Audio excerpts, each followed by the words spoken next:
From LinkedIn News, I'm Leah Smart, host of Everyday Better, an award-winning podcast dedicated to personal development. Join me every week for captivating stories and research to find more fulfillment in your work and personal life. Listen to Everyday Better on the LinkedIn Podcast Network, Apple Podcasts, or wherever you get your podcasts. Break language barriers instantly by translating up to 44 languages in real time with the HP AI PC, powered by the Intel Core Ultra processor. With the right tools, work doesn't have to feel like work. Learn more at hp.com/AI PC.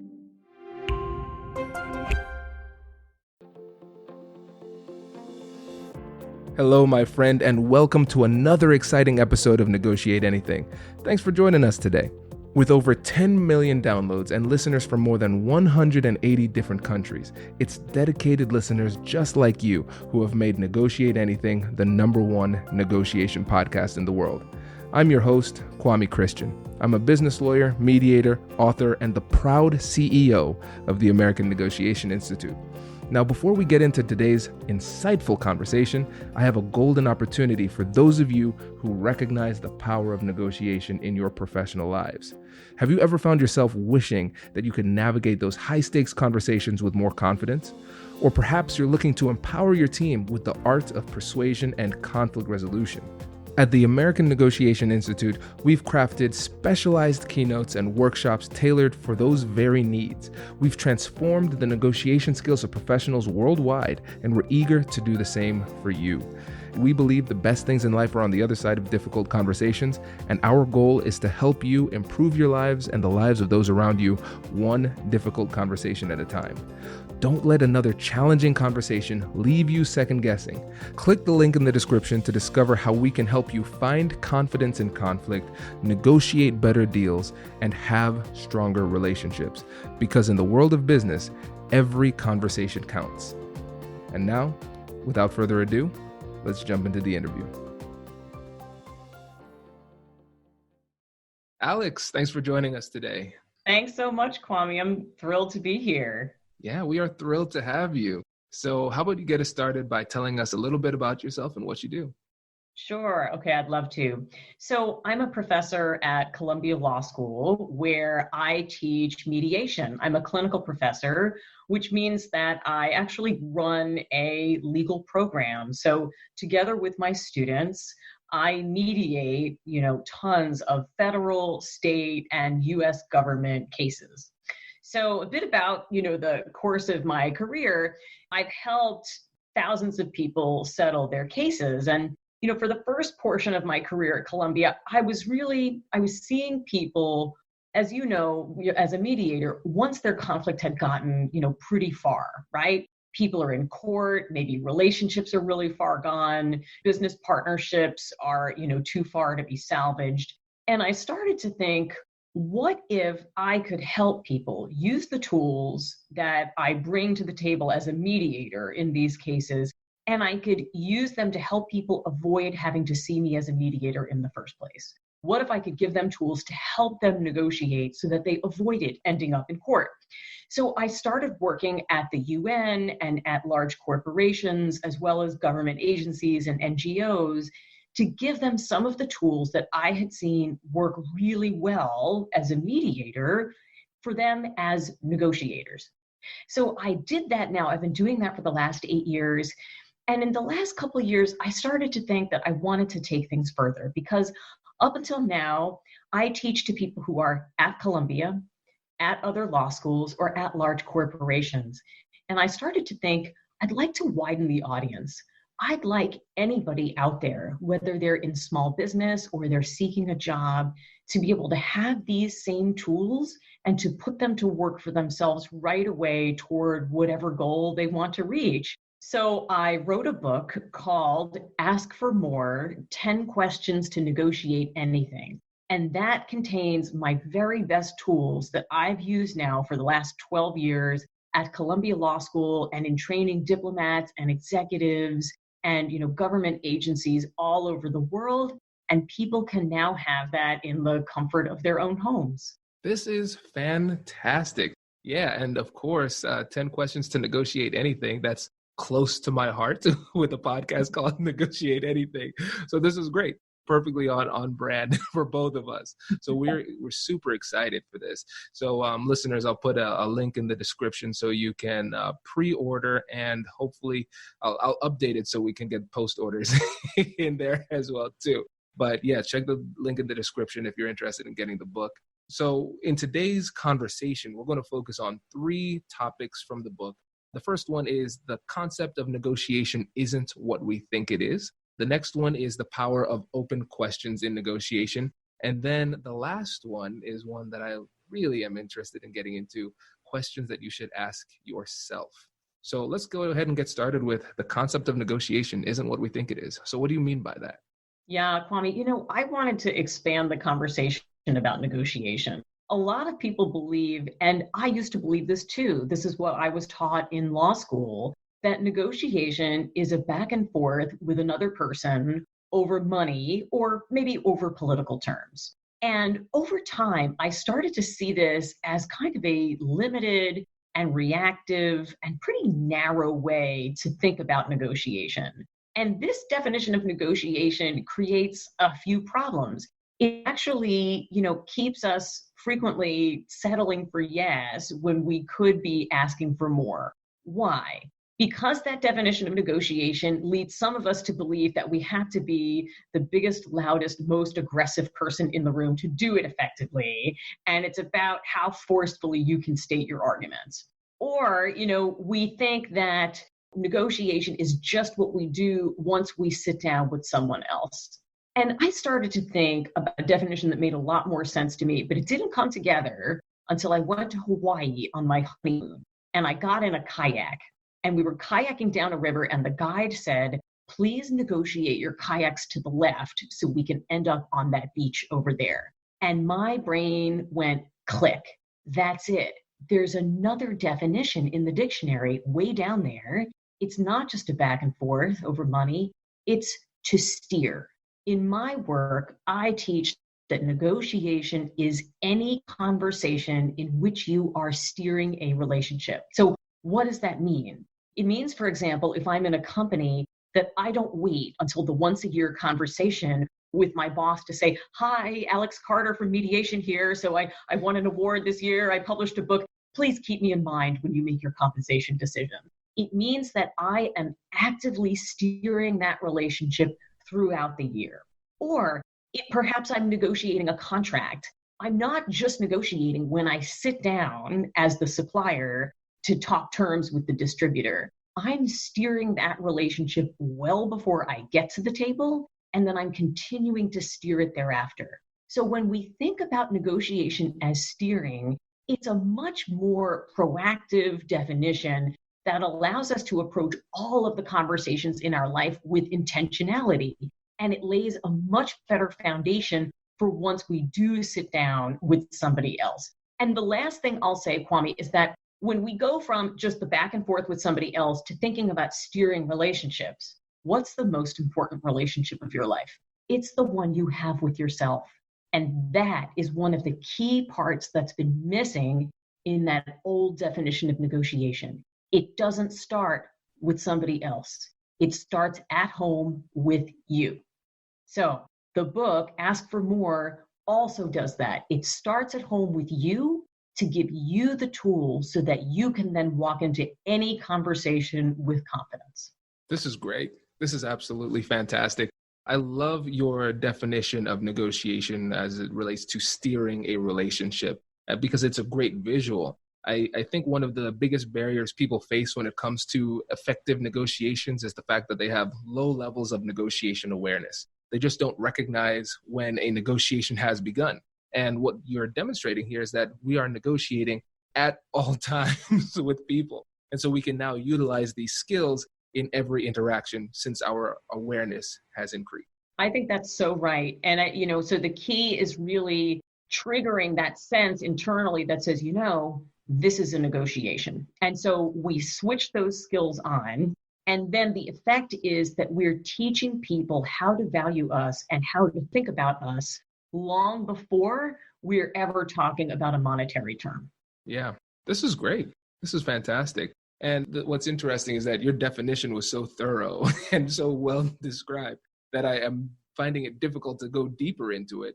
But I think where the depth is, where we can explore, is as it relates to the internal negotiation, how you're steering yourself. Because I think that's something that we don't explore enough, because we focus so much on the external negotiations. But really, oftentimes, our performance in those negotiations are a manifestation of the negotiation internally that either has or has not occurred.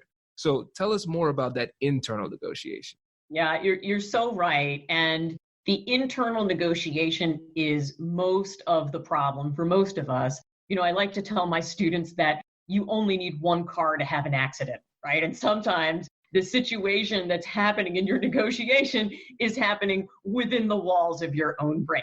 So about asking ourselves questions, I had seen this be really effective in my coaching with people. And then I checked the research, and actually Dr. Tasha Eurich, who wrote a book recently called Insight, did a study on leadership and found that leaders, the most effective leaders, were those who had the highest levels of internal self-awareness. Now, I'm sure if your listeners were to think of a time, that they encountered a great leader, they would describe that person as self-aware. And if you think of a time that you had a leader who was less than effective, you would probably describe that person in part as clueless. So how do we raise that internal self-awareness? It turns out we do that by asking ourselves the right questions. And so that's why the first half of Ask for More is all about 5 great questions that people can ask themselves to avoid that one car accident. And you can see this internal conflict happen in a couple of ways. One is you get into a conversation with somebody else and you're having trouble making decisions or prioritizing, or maybe you end up going blank. That is a sign that you didn't have that internal negotiation. Or maybe you're trying to make a decision and you're stuck. I've coached people before who knew they needed to make a job decision to evaluate a new offer, a new client, and they just couldn't get there. And it's because they had an internal negotiation going on. So absolutely, the first critical step of any negotiation is to look inward. And I want to reassure your listeners that this doesn't have to take a tremendous amount of time. So I work through the mirror questions in my book, because the first 5 questions are what I call the mirror. It's actually looking at yourself, not literally, thank God, metaphorically looking at yourself to get a sense of your priorities and your feelings and your needs and your goals. I can do those 5 questions, Kwame, in 20 minutes. And when I have done them with executives all over the world, the number one comment I get is from somebody saying, oh my God, in 15 minutes, I think I just saved myself several days worth of work. It's a little bit of focus that can really produce profound results. Yeah, this is great. And I appreciate the fact that you really made the point to emphasize it doesn't take that long. And right now in our professional world, there's this culture of busyness where you want to say, oh, I'm busy. And then the person says, oh, well, you think you're busy. This is how busy I am. It's like a competition. And so then when you say, hey, do you have some time for some introspection? They're like, of course not. I'm so busy. But I really appreciate that you took the time to say it doesn't take that much time. And it's an investment of time because it can save you more time in the future.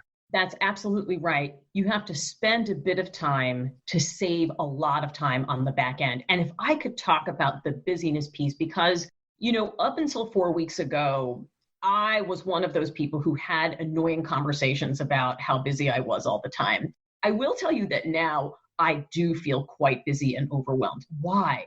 Because like many now, in addition to doing my day job, I also have a child in the home that I'm supposed to be homeschooling. And you can tell, mommy's here on a podcast, so we don't really know what's going on downstairs. But even in this pressurized and stressful environment, I want people to know that by taking those few minutes, you will improve your negotiations so much. In fact, I think the mirror is even more important for us now than ever. Why? Because when we negotiate during a time of stress, everything is affected. Our cognition is affected. Our reactivity is affected. Our ability to self-regulate our emotions is affected. And so having a few minutes just to get set before we have a conversation is not only going to save you time, to be honest, it's going to promote a sense of peace and clarity that I think a lot of us really need right now. Hello, my friends. Before we get back to today's episode, I want to ask you a question. Have you ever wondered how to elevate your team's negotiation game and how you can help the folks on your team have better, difficult conversations? At the American Negotiation Institute, we offer transformative keynotes and workshops tailored to empower professionals with top-tier negotiation and conflict resolution skills. Whether it's a keynote for your next event or hands-on training for your team, we've got you covered. Don't just negotiate. Master the art with the American Negotiation Institute. Click the link in the description to find out more. Elevate, negotiate, and succeed. Introducing the HP AI PC, your powerful AI assistant. Easily search through personal files, gain valuable insights, and make smarter, more informed business decisions. Unlock the future of work today with the HP AI PC, powered by the Intel Core Ultra processor. With the right tools, work doesn't have to feel like work. Learn more at hp.com/AIPC.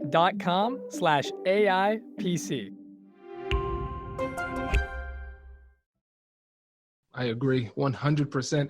So let's move on to the second point, which is the power of open questions in negotiations. So tell us more about that.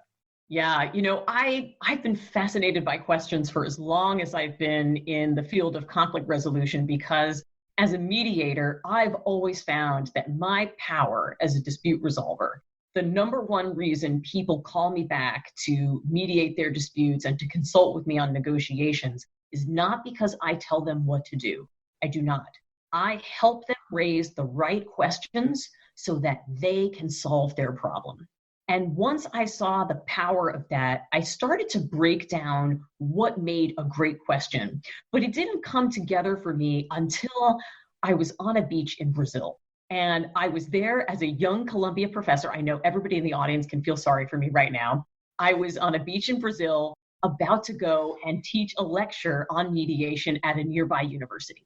And what I was looking at was fishermen who were in the water fishing and hauling these giant nets. And when I saw the nets pulling in, so much catch, it came to me because I remembered back in my childhood, standing on my grandmother's dock in Copeg, Long Island, tossing a line in the water and how I would wait all day to catch one fish. And it occurred to me that what I did on my grandmother's dock is what most of us do with our questions, when really we want to be doing what the fishermen do in Brazil. So, in other words, we're trying to ask open questions and fish with a net instead of asking closed questions that fish with a line. Okay, so I'll give you an example. I was counseling a startup company. They had a wellness product that they were looking to distribute throughout the US. And before we started working together, they would go into their meetings with potential distributors and they would basically pitch and then ask, are you ready for our product? Now, are you ready for our product? What are the possible answers to that, right? I mean, Kwame right now is shaking his head like, oh God, this is, it's painful, right? It's painful as a mediator to hear these questions. The possible answers to that are yes, no, and maybe. And when you ask someone a yes or no question, what is the easiest answer for them to give you? It's no, right? And people do this all the time in the workplace. They say, can we raise my compensation 20%? Again, yes, no question. The answer is likely to be no. So let's go back to the company. So this time they were going in for a meeting with a distributor who had turned them down twice. They went in twice. They thought they were getting the deal. They didn't get the deal. This time they went in and I told them what question to ask. They walked in, sat down and said, we'd like to reserve our presentation. Instead, we'd like you to tell us your view on our sector here in your region of the country. And they sat back. And when they did that, there was a look of surprise on the distributor's face. And she responded by saying, okay, so you really want to know the reason you didn't get the deals last time. Here's what I see for the sector. And she told them all of the information that she had withheld the previous 2 times. Why? They fished with a net. They went in with the confidence to lead with an open question that invited, almost compelled her to open up and share information. And once she did, they were able to pitch to her concerns and they won the account. So when in doubt, really try to ask an open-ended question. And how do you know if it's open-ended? If it either starts with my favorite, what, how, or something in the imperative tense like tell me. Okay, those 3 types of questions are ones where instead of asking, can we get my compensation to 20%, we're going to be asking, what can we do to compensate me at a level that corresponds to my worth in the market? 2 very different conversations that arise from that. This is great. And I think there are probably just a few listeners. Most of the listeners have been with me for a while, so they know about the questions. There might be a few listeners who are saying, hey, it couldn't possibly be that easy. But it is. It really is. And once you start doing it, the thing is, it's almost like a magical experience. It's like the conversation and the negotiation is happening for you as you are just an observer, as one might say, steering the conversation, right? 100%.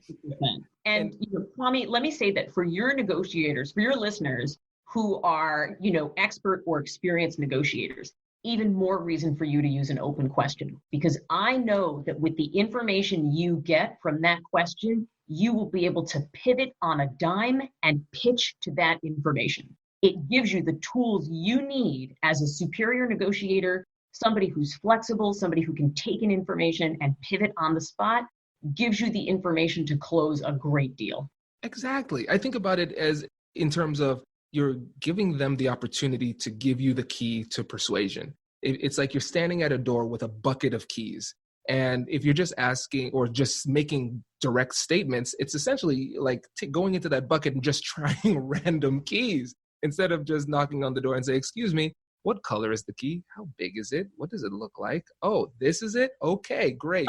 And it just happens. And so what if you're in a situation where you're asking the open questions, but the person is not giving you information that is helpful? It seems like they are going around in circles, or it's just not becoming productive fast enough. What do you do in that situation? Yeah, great question. So, some of this might depend on the dynamics of what I was seeing. For example, is the person, do they appear to be skirting a real issue? Are they trying to dance around something? And sometimes when the information isn't quite adding up, it almost looks like a story that has chunks missing out of it. I might ask somebody directly, I'm getting the sense that you have a concern that, you haven't felt comfortable sharing. And so I'd like to open that conversation now and ask you to tell me your concerns. I'd love to hear them. And if I know your concerns, then I can help address them. And I can't tell you how often I have asked that question, tell me your concerns. And that has been the thing that opens people up.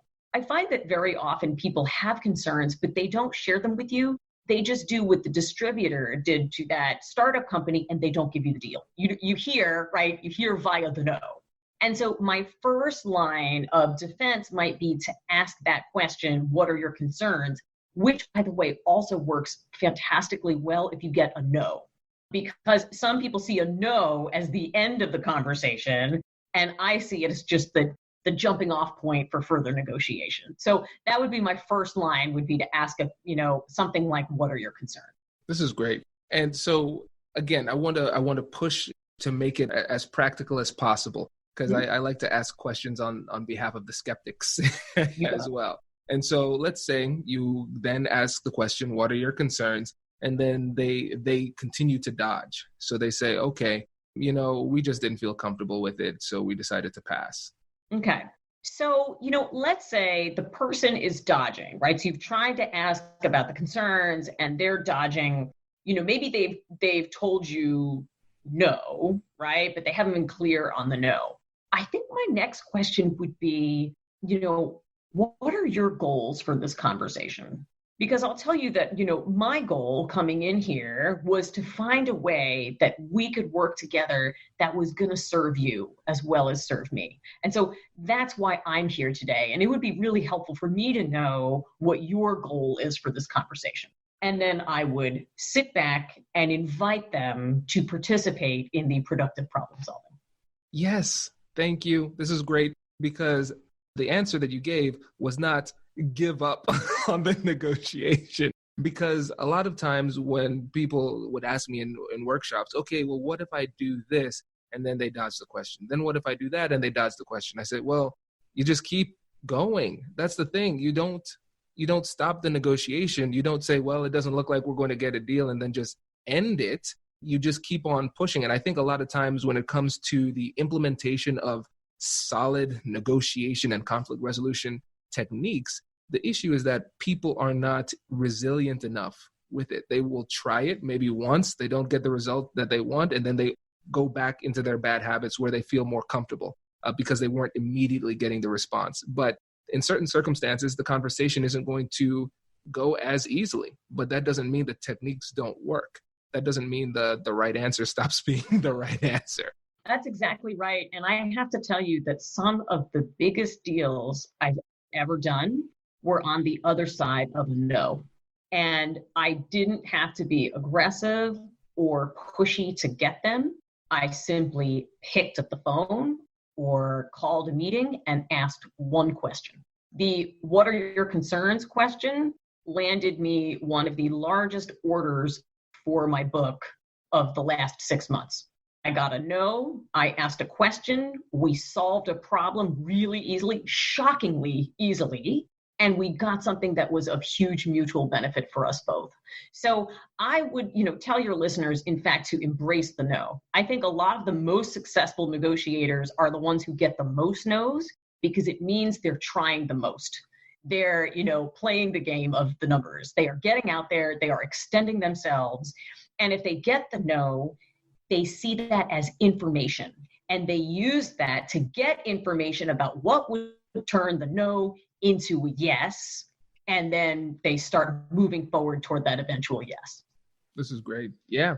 And one of the things I talk about in my book is the compassionate curiosity framework. So acknowledging emotions, then getting curious with compassion, and then joint problem solving, which is just collaborative negotiation. And sometimes when somebody is dodging a question or I can tell that they're holding back, then I recognize it might not be a substantive issue. It's possible it might be an emotional issue.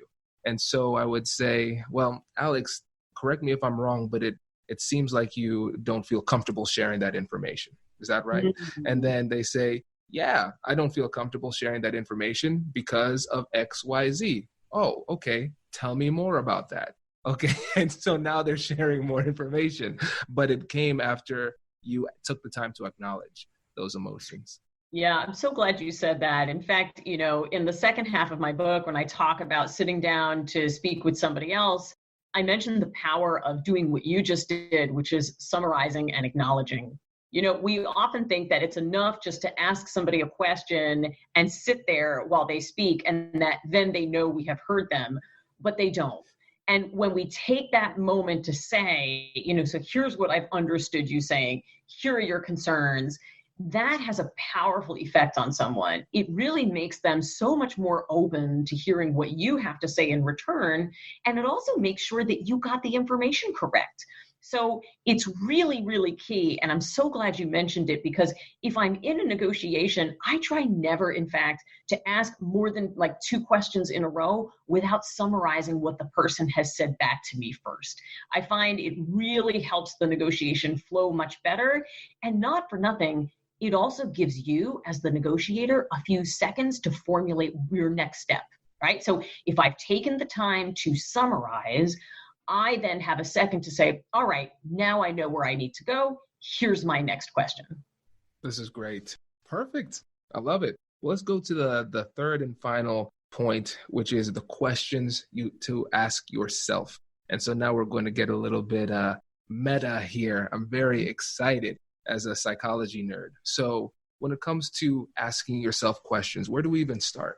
So the place you start is not where most people think you start. I think most people, when they sit down to prepare for negotiation, jump to thinking about potential solutions or what they want to ask for or demand. And the first step to every negotiation, the critical step, is to first figure out what is the problem you're trying to solve. And so the first thing I ask myself in any situation is, what's the problem I want to solve? That is where Ask for More starts. That's where we start to look in the mirror. And in the book, I talk about how most great negotiations, even innovation by companies, really hinges on whether you have defined the right problem to solve.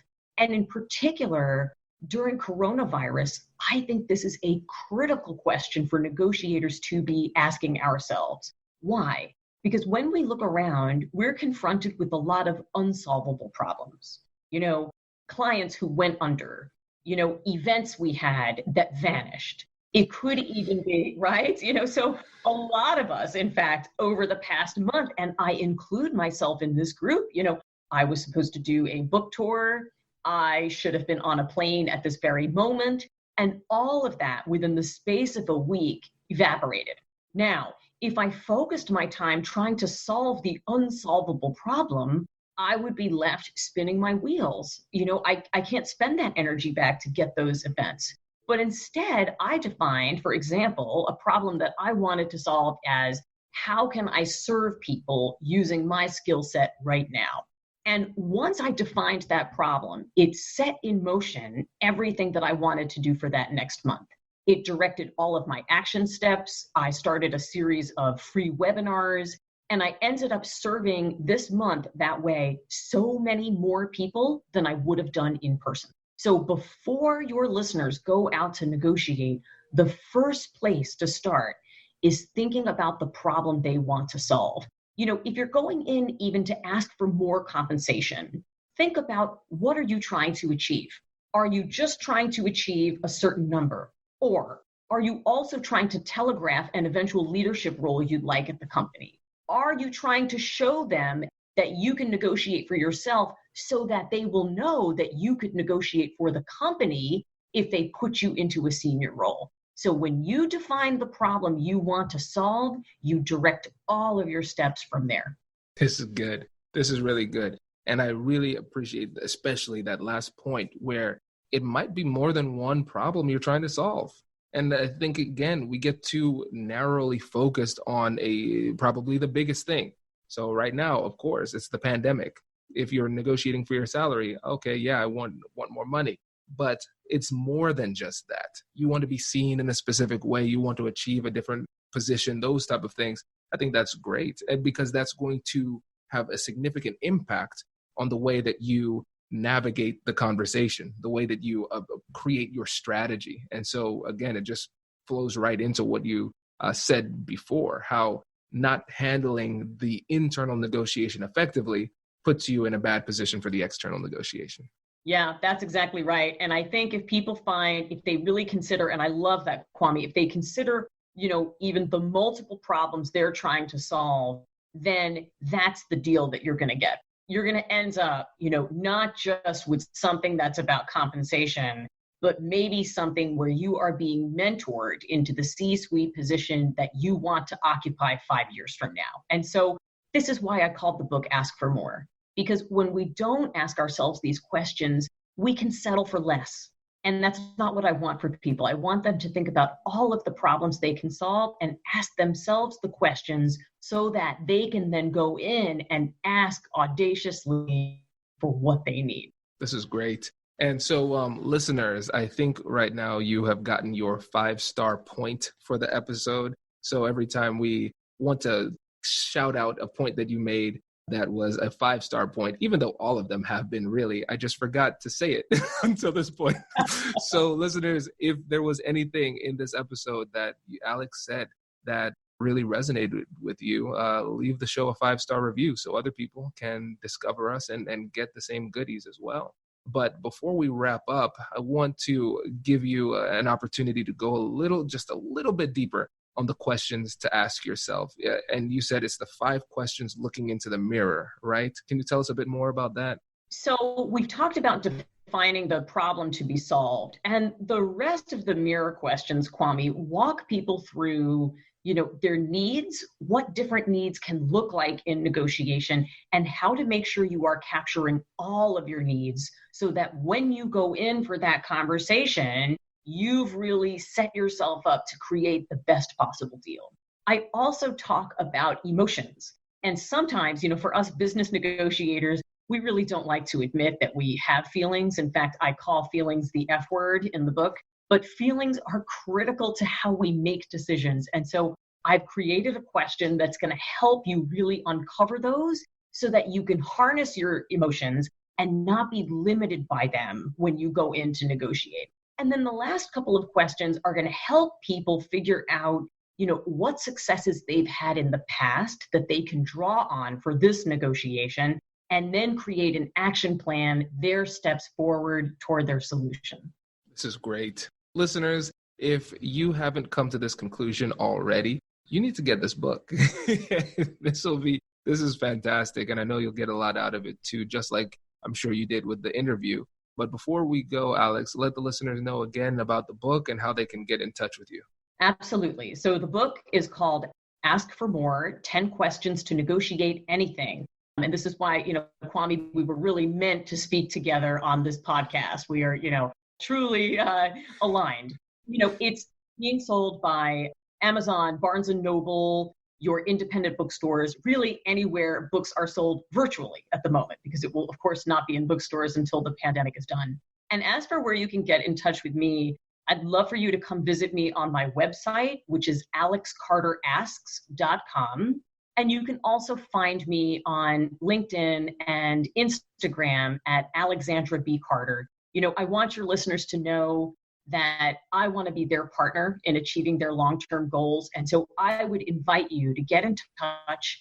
Let me know what you took from this interview, and let me know if you have questions. I'd be happy to try and answer them. Fantastic. Alex, thank you again. We appreciate it. And we will see you in the sparring session. See you then. Congratulations! You've just joined an elite club. By listening to a full episode, you're now officially on the Negotiate Anything team. So welcome aboard. What most team members do is they subscribe to the podcast because that allows them to automatically get the latest episodes of the show. The best things in life lie on the other side of difficult conversations. Keep learning, keep practicing, and keep getting better. Your relationships will improve, your career will soar, and you'll have the confidence you need to get the most out of these crucial conversations. Again, thank you for joining the team. We're excited to have you, and I will see you in the next episode. I'll catch you later.